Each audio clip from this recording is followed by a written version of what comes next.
Hi, this is episode 25 of Crondos. I'm your host, Jordan Hudgens. I'm a Ruby dev and the CTO of the DevCamp platform. You've made it through another week, and today is Freelancer Friday, where I discuss various strategies for managing a freelancing business. And today I'm going to discuss managing client conflicts. It's simply a matter of life and business. You're gonna run into conflicts with clients. Some of the most common confrontations seem to be going over the time you originally estimated, going over the budget for the project, not delivering a feature that matched the client's expectations, or a bug that occurred in the application that you weren't prepared for.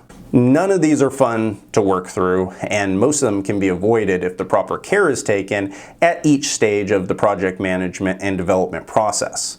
However, I want to discuss what happens when conflicts do occur and how to best manage them.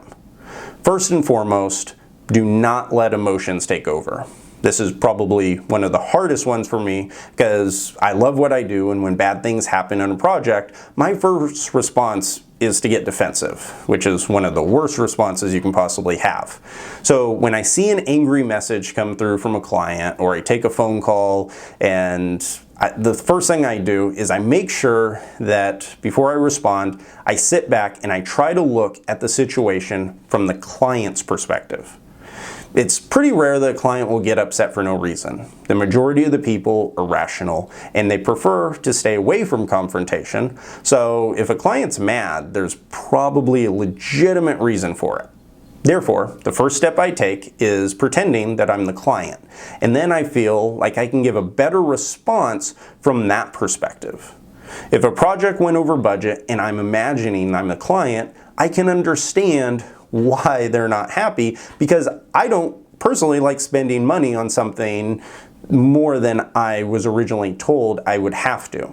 So instead of responding with a defensive message such as, "It wasn't my fault, you were the ones that changed the scope," or "I can't control the fact that the designer took twice as long to deliver the mocks," I'll start with saying things that show that I understand their perspective. For an example, I'll say, "I completely understand how frustrating it is. The project scope has grown and it's hard to meet all the requirements based on the original timeline." Or, "I'm sorry, I should have allotted more time for the design phase. It's my fault. I'll work through it to make sure it gets taken care of." If you pretend you're a client hearing these four responses, which ones are going to put you more at ease?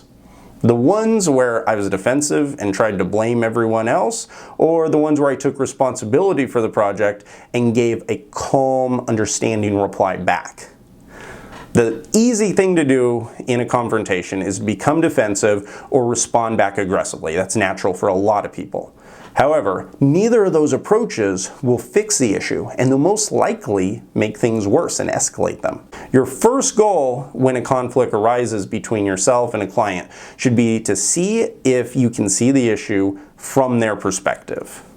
With all of that being said, there will still be times where the core problem is the client's fault.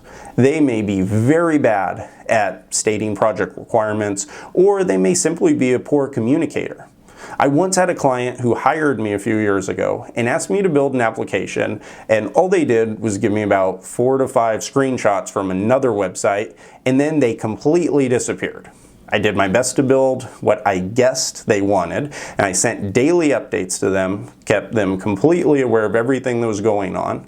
And a month later, they finally responded and messaged me, and he was furious that the app didn't do what he wanted, and then he went to list all the features that it was missing, even though they're features he had never asked for originally. I calmly fired him as a client on the spot and informed him I would not be able to work on his project any longer.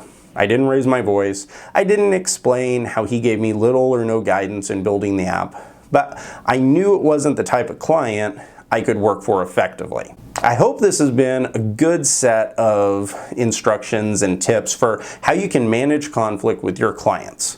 I did quite a bit of research on this post prior to publishing it to see if there are any things that I was missing, and I discovered pretty much a full library that could be made out of all the information on conflict resolution.